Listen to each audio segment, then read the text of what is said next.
जय श्री श्याम दोस्तों, कैसे हैं आप सब।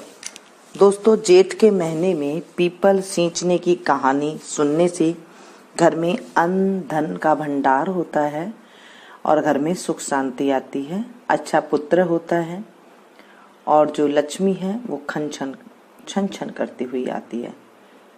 और इसकी जब हम कथा सुनते हैं, पीपल की कथा जेठ के महीने में सुनते हैं तो उसका अमोघ फल मिलता है।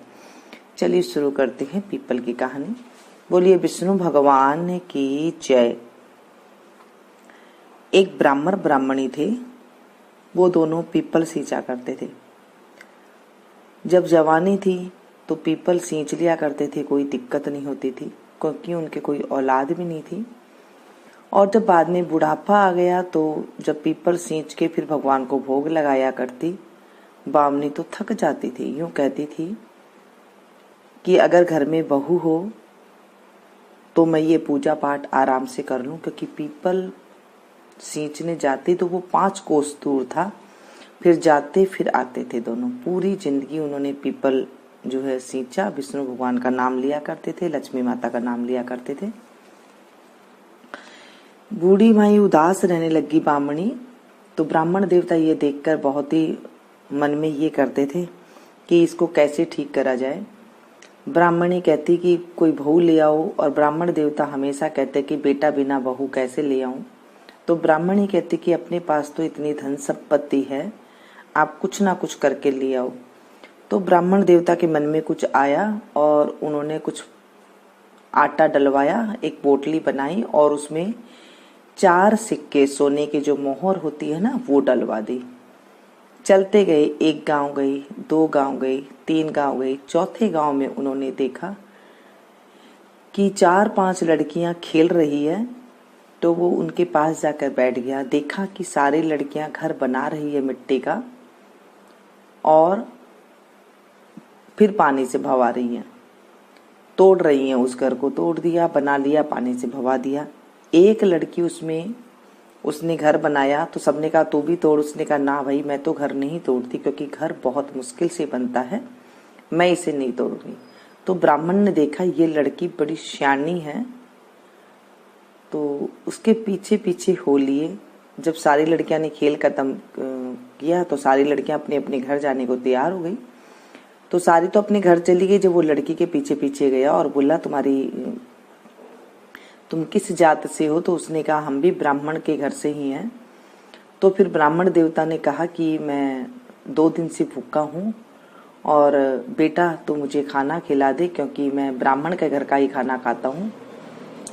तो उसने कहा चलो घर पे, अगर मेरी माँ ने नहीं खाना खाया होगा तो मैं आपको खाना खिला दूंगी।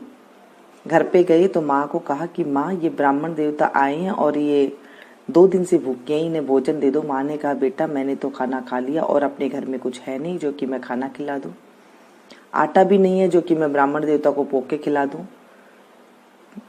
तो लड़की ने कहा कि हमारे घर में तो आटा ही नहीं है, हम आपको भोजन कहाँ से कराएं। तो ब्राह्मण ने कहा कि मेरे पास आटा है, सिर्फ मुझे बना करके दे दो, क्योंकि मैं बहुत भूखा हूँ और 2 दिन से मैं भूखा हूँ। पर आटा ले जा और आटा को छान लेना। उसकी माँ ने कहा चलो ठीक है। आटा ले लिया और चलनी से छानने लगी। छाने तो उसमें 4 मोहरे सोने की निकली, सोने के सिक्के होते हैं वो निकली। तो उसने कहा, उसकी मम्मी ने कहा कि आप बेटा ये मोहरे जाके पंडित ब्राह्मण को दिया हो।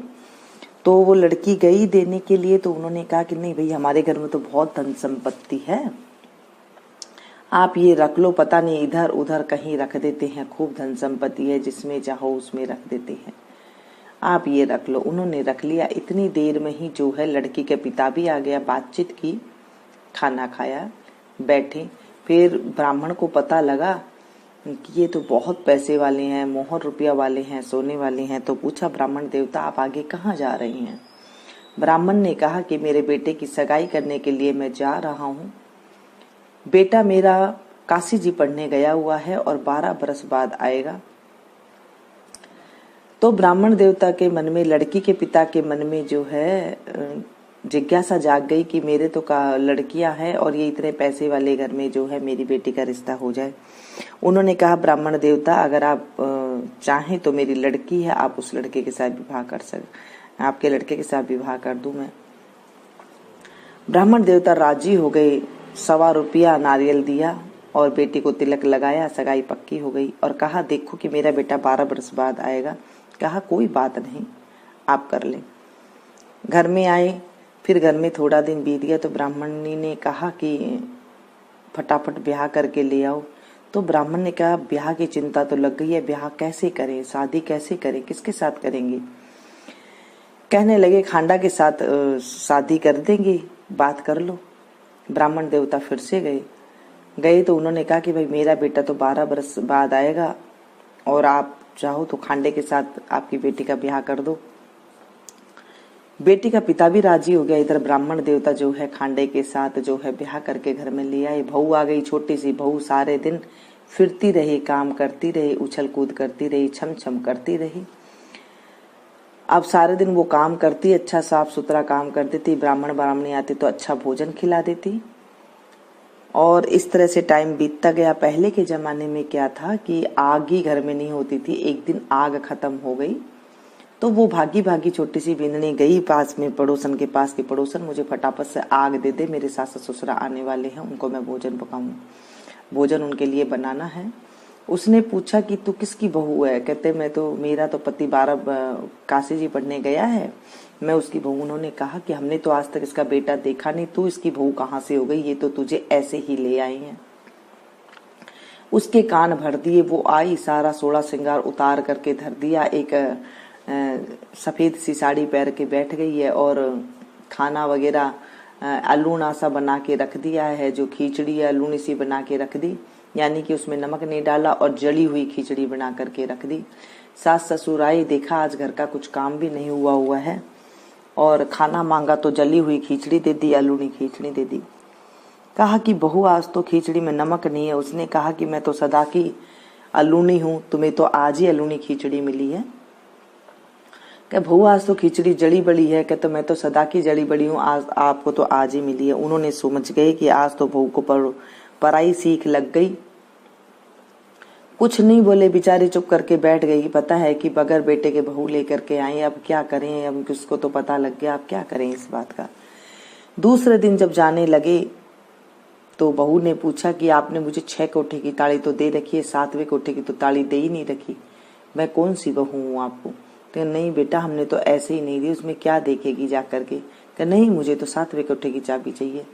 सास ससुरा ने उसको चाबी दे करके चले गई। बेचारे पीपल सींचने के लिए विष्णु भगवान का नाम लेते रही, लक्ष्मी माता का नाम लेते रही, हे विष्णु भगवान हमारी अब रक्षा कर, अब हम क्या करेंगे। जैसे ही सासू ससुरा गए तो बहू फटाफट ऊपर चढ़ करके गई और सारे कोठे देखे तो सब में किसी में हीरा भरा पड़ा है, किसी में जेवरात भरे पड़ी है, खूब धन-दौलत भरा पड़ा है। 7वां कोठे की ताला जैसे ही खोला तो उसमें देखे कि विष्णु भगवान लक्ष्मी माता बैठी हुई हैं, पीपल का पेड़ लगा हुआ है और एक कंवर सुंदर सा लड़का, बहुत सुंदर सा लड़का वहां बैठ करके भगवान की पूजा कर रहा है। कंधे पे एक तौलिया है और कथा कर रहा है। पूछा तू कौन है। कहने लगा कि मैं तो तेरा पति हूँ। कहले मेरा पति कहाँ है, वो तो पढ़ने गया है काशी जी। कहते नहीं, मैं काशी जी से पढ़ने के बाद मैं यहाँ पर कुछ दिन रहता हूँ और उसके बाद मैं अपने माता पिता से मिलता हूँ। 12 बरस बाद मैं आने के बाद फिर मैं 12 बरस हो जाएगा तो फिर मैं मेरे माता पिता से मिल लूंगा। अब उससे रहा ना जाए, वो फटाफट आई, अपने सारे कपड़े पहने ओढ़े और उसके बाद जाके 16 श्रृंगार किया और फटाफट सारा घर का काम किया, अच्छा अच्छा भोजन बनाया और फिर फटाफट देखती गई कि कैसे सास ससुरे आए, कद मैं बात करूं, कब ससुरे आए, कब सास आई। आने के बाद सास ससुरे आई, थके आ रही तो कहने लगी आओ सासू जी आपके जू काटूं। कि नहीं बहू थके आ रहे आए हैं। तो ससुरा जी ने कहा कि ब्राह्मण देवता ने कहा कि कड़वा लो नहीं तो ये फिर नाराज हो जाएगी, जू काटने लगी। कहते बताओ कि आप कहाँ जाते हो। उन्होंने कहा कि हम पीपल सींचने जाते हैं, 5 कोस दूर पीपल देवता है, वहां पर हम विष्णु भगवान लक्ष्मी जी की पूजा करके आते हैं। तो कहने लगे आप इतनी दूर क्यों जाते हो, अपने तो घर में ही है। ब्राह्मणी बोली कि बिंदनी घर में छोड़, ये तो गांव में ही नहीं है। बोले नहीं चलो, आगे आगे बहू पीछे पीछे सासू भाग भाग के गए। देखे तो 7वां कोठे की चाबी खोली तो देखे तो उसमें विष्णु भगवान, लक्ष्मी माता बैठी है। पीपल का पेड़, एक बड़ा सारा पीपल का पेड़ है, उसके नीचे एक बहुत सुंदर सा लड़का बैठा हुआ है, कथा कर रहा है, पूजा पाठ कर रहा है। कहता तू कौन? बोले मैं आपका बेटा। बोले हमारे तो कोई बेटा ही नहीं। बोले नहीं, विष्णु भगवान ने आपका बेटा दिया है माता। गदगद हो गए विष्णु भगवान ने हमारी सुन ली। दोनों ब्राह्मण ब्राह्मणी गदगद हो गए और भगवान से आशीर्वाद लेने लगी और भगवान की जो है आराधना करने लगे कि हे भगवान, आपने हमारी ऐसी रक्षा करी। बोले मैं माँ जान जाऊंगी बेटा, ये जान जाएगी, लेकिन सारी दुनिया कैसे जानेगी।